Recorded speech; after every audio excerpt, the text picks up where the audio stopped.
Entre le 6 janvier et le 10 avril, Nicolas Sarkozy était en procès pour détournement de fonds, association de malfaiteurs, corruption et financement illégal de campagne électorale. Le verdict sera prononcé en septembre et là on parle de 7 ans de prison et d'amende record. Et ici, on va être loin du traitement classique fait par les médias de milliardaires avec des présentateurs qui plaignent sans arrêt l'ex-président et qui font le procès de la justice. Ici, on va parler de l'affaire elle-même et répondre à des tas de questions. Comment Sarkozy a fait pour financer sa campagne de 2007 par des fonds libyens? Qui est lié à l'affaire en France et ailleurs? Mais on va aussi tenter de savoir pourquoi lier ce pacte de corruption avec l'État libyen et pas un autre. Quels étaient les intérêts de Kadhafi dans cette histoire? Quel était son projet pour la Libye et pour l'Afrique? Et d'ailleurs, est-ce que c'était un dictateur ou un révolutionnaire? Et comment est-ce que l'intervention de l'État français en Libye en 2011 est liée à cette affaire? Et pour ça, on a besoin de 2 vidéos, donc pense à t'abonner pour pas louper la prochaine. Et si tu aimes ce travail, tu peux nous financer directement avec notre page Tipeee en description. Alors pour commencer, il faut déjà se demander qui est Kadhafi et qu'est-ce qu'il représente à l'époque des faits. Pour ça, on remonte le temps. Kadhafi est arrivé au pouvoir en 1969 à la suite d'un coup d'État mené par des officiers inspirés par le nationalisme arabe de Nasser, l'ancien président égyptien. Dans la continuité et dès ses débuts, le nouveau pouvoir libyen lance un projet d'unité arabe avec l'État égyptien et syrien, nationalise les banques étrangères, confisque les propriétés des colons de cette ex-colonie italienne, tout en exerçant des pressions sur les compagnies pétrolières étrangères et même l'évacuation des bases militaires anglo-saxonnes. En 73-74, c'est avec l'État tunisien voisin qu'un projet d'unité est discuté. On a donc là un projet de libération des jougs économiques des anciens colons. Et c'est aussi un plan panafricaniste, c'est-à-dire une union des États africains qui permettrait justement de rompre ces liens avec les anciens colonisateurs. Kadhafi s'est même affirmé à temps comme un partisan d'un socialisme arabe, recevant par exemple chaleureusement Fidel Castro en 1977. Le discours de Kadhafi s'appuie d'ailleurs sur le fait que toute cette zone géographique a été secouée par des mouvements sociaux. Son aspiration, ce sont les mouvements de libération des peuples iraniens. Kadhafi prétendait alors à ce moment-là de donner le pouvoir à des comités révolutionnaires pour instaurer une démocratie directe, populaire et socialiste. Une promesse qui a engagé que ceux qui y croyaient, puisque en réalité, Kadhafi va installer une dictature. Une des dictatures les plus dénoncées au début des années 80, puisque Kadhafi, il est de plus en plus récalcitrant à fournir en pétrole les grandes puissances occidentales. Au-delà des morts, ça va vite attirer des représailles pour le faire plier. Dès 1982, c'est le boycott commercial de l'État libyen. En 1984, Kadhafi est attaqué par un commando qui voulait l'assassiner. Et en 1986, le président états-unien Reagan fait bombarder Tripoli et Benghazi. Il tente d'éliminer le dirigeant libyen, mais rate à moitié, puisque Kadhafi reste en vie, mais sa fille, elle, est tuée par les bombes. Ce n'est qu'à la fin des années 80, début des années 90, qu'un rapprochement avec la mal nommée communauté internationale se profile à nouveau pour l'État libyen grâce à des opérations illégales.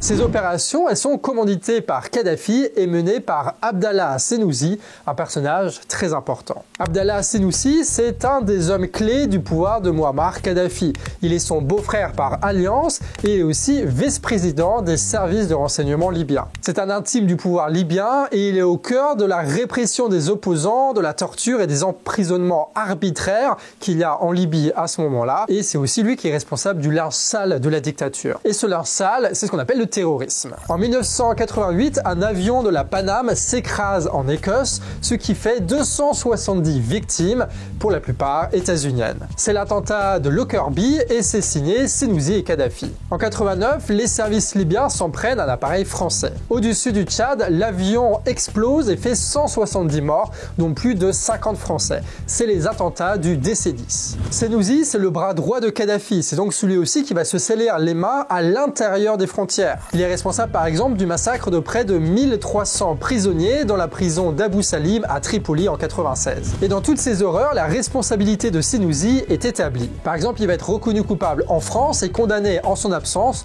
en 1999 à une réclusion criminelle à perpétuité. À partir de là, il est considéré comme un criminel international et il est recherché. C'est littéralement un terroriste. Et est-ce que c'est que justice après tout ce qu'il a fait? Eh bien, figurez-vous que pas vraiment.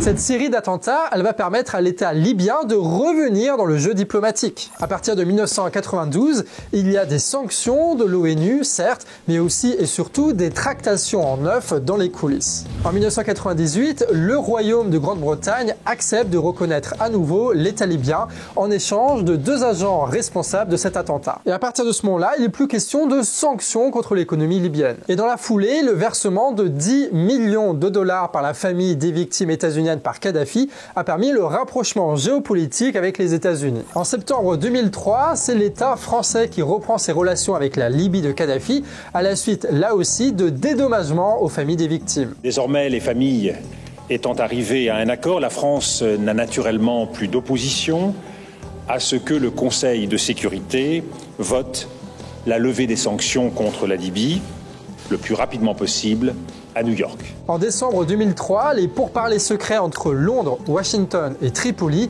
amènent le régime libyen à renoncer à ses programmes d'armement interdits par la communauté internationale. En 2004, des relations diplomatiques directes étaient établies entre Washington et Tripoli, et pendant ce temps-là, l'État français a de plus en plus de mal à obtenir la parole. Enfin, jusqu'à ce que la question du pétrole et de son exploitation revienne sur la table. Là, Chirac est alors président français, et donc il se rend directement en Libye avec les grands patrons du pétrole français, notamment celui de Total. Le président de l'État français vient sur l'invitation du soi-disant guide de la révolution libyenne qui voulait attirer dans son vol les hommes d'affaires séduits par le pétrole facile à extraire et les perspectives de grands chantiers de construction. Du coup, à partir des années 2000, Kadhafi va se mettre à accélérer la privatisation de l'économie, ce qui permet notamment l'essor du tourisme dans le pays. Ça permet aussi et surtout aux représentants des gouvernements occidentaux et des grands groupes capitalistes de venir s'installer à Tripoli. Parmi les groupes français, on retrouve par exemple Total ou Vinci. Et aussi bientôt Dassault pour vendre 14 avions Rafale, des hélicoptères Tigre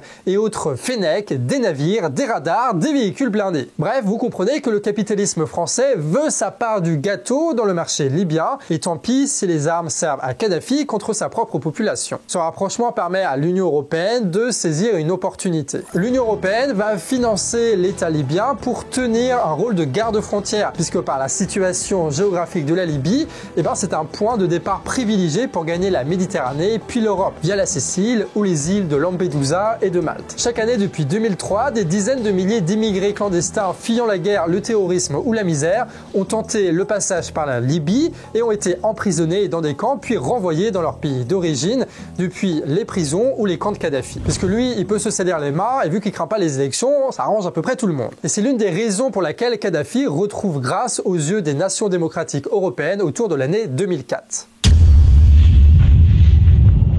Cette même année 2004, toujours dans cette démarche, Kadhafi reconnaît avoir commandité les attentats du DC-10 et de Lockerbie. Senoussi reste donc condamné et il est bloqué en Libye et s'il tente de voyager, il serait arrêté. On pourrait penser à une forme de justice et pourtant, là encore, c'est surtout une occasion d'un deal. La condamnation, c'est autant pour le clan Sarkozy qui va vouloir négocier pour un financement occulte de sa campagne en échange de la grâce présidentielle. En juillet 2011, Mediapart révèle que le staff de Sarkozy cherche à blanchir Abdallah Senoussi en France. Et au fil des révélations, journalistes et juges vont se rendre compte que cette tentative, elle est liée directement à plein de choses qui sont pas très nettes. Des voyages secrets de politiciens qui sont devenus ministres, des intermédiaires véreux qui changent de version selon qui les paie, et surtout des virements et des mallettes d'argent liquide utilisés pour la campagne présidentielle de Sarkozy en 2007. Et ça, on va en parler dans le prochain épisode de cette série, la pire affaire de Sarkozy. À l'écriture, c'était Déby et Émeric, et au montage, c'était Pixel. Sur ce, 10 bisous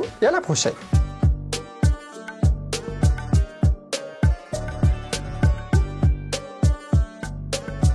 Quack.